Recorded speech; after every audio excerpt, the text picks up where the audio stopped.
El tema que abarcaremos hoy es sobre el capítulo 14 de Eric Hobsbawm, Historia del siglo XX, publicado en 1994 por la editorial Crítica. A continuación veremos un documental sobre este capítulo.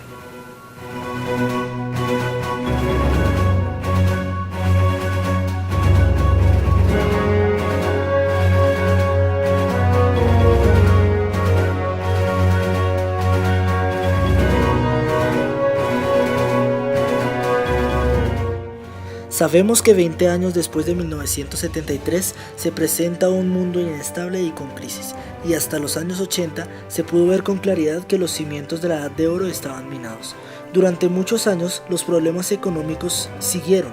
ya que no se había superado todavía el tabú de mediados del siglo sobre el uso de los términos depresión o crisis, que recordaban la era de las catástrofes. Fue hasta los 90 cuando se admitió que los problemas económicos del momento eran peores que los de los años 30. No se entendía cómo el mundo en ese momento era menos estable, pues los elementos estabilizadores de la economía eran más fuertes que antes. Un nuevo método fue posible por las tecnologías de los años 70, impulsada por los japoneses, quienes permitían tener stocks menores y producir lo suficiente para atender a los compradores y tener una capacidad para adaptarse a los cambios de la demanda. Además, el peso del consumo gubernamental y los ingresos privados que procedían de gobierno estabilizaban la economía.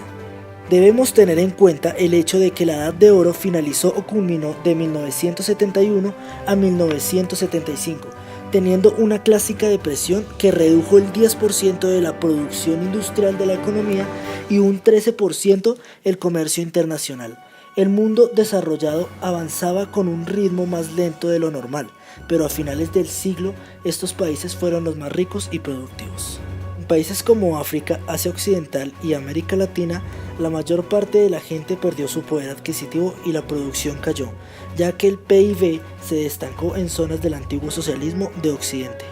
Las economías se hundieron por completo después de 1989, esta va en contraste con el crecimiento de China en esos años.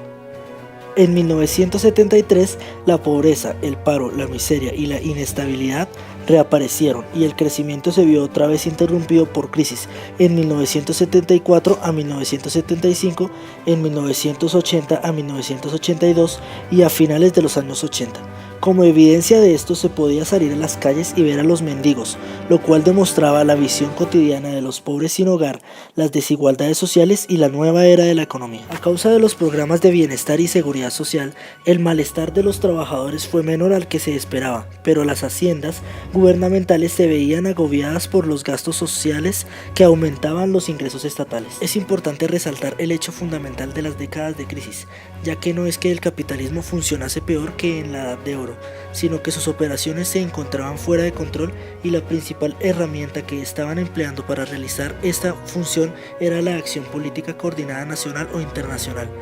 Pero esto no funcionaba, ya que las décadas de crisis fueron la época en la que los gobiernos nacionales perdieron sus poderes económicos, pero los gobiernos creían que estos problemas eran temporales y no pensaban cambiar ninguna política que hubiera funcionado bien durante una generación. Además, debemos tener en cuenta que la mayoría de los países capitalistas mantenían gobiernos sociodemócratas en los años 70 y estos no querían abandonar las políticas que tuvieron en la Edad de Oro. Se destaca la batalla entre keynesianos y neoliberales. Los keynesianos afirmaban los salarios altos, el pleno empleo y alentaba la expansión, y para aumentar la demanda se debían afrontar los precios económicos. Pero al contrario, los neoliberales pensaban que estas políticas dificultaban el control de la inflación y el recorte de los costos. Por otra parte, los neoliberales tuvieron pocos problemas para atacar las ineficiencias económicas que conllevaban las políticas de la Edad de Oro cuando éstas ya no podían seguir. Además, la mayoría de los gobiernos neoliberales estuvieron obligados a dirigir sus economías, aunque pretendiesen que solo estimulaban las fuerzas de mercado. Las décadas de crisis empezaron a reducir en grandes proporciones el empleo y las industrias que se encontraban en proceso de expansión, llegando al punto de que el número de los trabajadores disminuyó disminuyó relativa y absolutamente. Esto se vio por la nueva División Internacional de Trabajo que transformó las industrias y creó centros industriales de cinturones de herrumbe. Algunas industrias emigraban de países con salarios elevados a países con salarios bajos, con el fin de tener trabajadores más baratos, ya que cuanto más avanzada es la tecnología, más barato era la mano de obra. La revolución agrícola hizo que el campesinado fuera innecesario, pero las personas que ya no lo ocupaban fueron empleadas en otras ocupaciones intensivas en el uso del trabajo, pero era evidente que no habían puestos suficientes para compensar los perdidos y no se sabía qué harían los desempleados. Pero no fue esta la crisis de los 90 que amplios sectores profesionales y administrativos comenzaron a darse cuenta que su futuro no estaba asegurado, lo cual generaba una sensación de desorientación, la misma que produjo cambios en las políticas de los países desarrollados, en donde los más perjudicados fueron los partidos socialdemócratas, y de esta forma desde 1970 muchas personas abandonaron los partidos de izquierda para sumarse a nuevos movimientos, los cuales abarcaban desde racistas hasta los diversos partidos verdes y nuevos movimientos sociales. Así, de esta forma, durante las décadas de crisis, las estructuras políticas de los países democráticos empezaron a desmoronarse y las fuerzas políticas mostraron un potencial de crecimiento.